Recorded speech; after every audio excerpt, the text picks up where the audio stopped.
அப்படியே அதாவது நம்ம வந்து 300 மீட்டர் ரோடு போடுவோம், போட்டு ஒரு இடத்துலேருந்து ஒரு பிட்டு மட்டும் விட்டுருப்போம். அந்த பிட்டு ஜாயின் பண்ணுறதுக்கு மட்டும் நம்ம இன்னொரு டெண்டர் வைக்கணும். ஏன்னா இது அளந்த அதிகாரிகளுக்கு எத்தனை மீட்டர்னு தெரியாது, வந்து யாரும் பார்த்து அளக்கிறது கிடையாது. ஒரு ரோடு போடுறோம், இத்தனை மீட்டர் இருக்குது, இவ்வளோ பெரிய சாலை ஃபினிஷிங் எத்தனை பேர் இன்னொரு ரோட்டில் ஜாயின் பண்ணணும், இதுதான் வந்து டெண்டரோட ஒர்க்கு. ஆனால் இங்கே வந்து அப்படிலாம் நடக்காது, ஏன்னா அவங்க வந்து பார்க்குறதே கிடையாது. இப்போ நான் கீழே காமிச்சேன் பாருங்கள், இது எதுவுமே வந்து எல்லாமே ஒரு 10 மீட்டர் தான். இந்த ஃபினிஷிங்கை போய் நம்ம கேட்டோம்னா 2 வருஷம் அலைய விடுவானுங்க. 2 வருஷம் அலைய விடுறது இல்லாமல் அவன் வரல இவன் வரல, இவன் வந்தால் அவன் வரமாட்டான். இது வந்து எக்ஸ்பீரியன்ஸான கவுன்சிலருங்களுக்கே இந்த நிலமை. இன்னும் என்ன மாதிரி புதுசாக எவனா வந்து இப்போ இந்த 3-4 வருஷமாக இவன்கிட்ட கஷ்டப்பட்ட மாதிரி அந்த மாதிரி எவனா வந்துட்டான்னு வச்சுங்க, ஒரே ஒரு அரசு அதிகாரி கூட எந்த டெண்டர் எப்படி வேலை செய்யணும் அப்படின்றது எதுவுமே சொல்லி தர மாட்டானுங்க.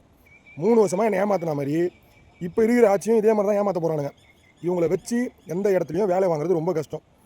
இந்த மாதிரியே தொடர்ந்து போயினே இருந்துச்சுன்னா நம்ம மக்கள் என்ன பண்ணுவாங்க தெரியுமா, நம்மளை திட்டுவான். ஆனால் நம்மளுக்கு தெரியும், நம்மகிட்ட என்ன தெரியுமா சொல்லுவாங்க, ஃபண்டு வரல, இது இந்த ஃபண்டு, இது அந்த ஃபண்டு, டிஎம்ஐ ஆஃபீஸ் போகணும், அங்கேருந்து வந்து இத்தனை பேர் கையெழுத்து வாங்கணும், இது இப்படி ஒர்க் ஆர்டர் பண்ணணும், டெஸ்டிங் ரிப்போர்ட் கொடுக்கணும், இந்த மாதிரி நிறைய பொய்களை சொல்லுவாங்களே வேண்டி வேலையை நடக்கிறதுக்கான துரிதமாக ஒரு வேலையை முடிச்சு கொடுக்கறதுக்கான அதிகாரிகள் நிறைய பேர் இன்றைக்கி இல்லை, ஜோனில் இல்லை. இதுதான் உண்மை.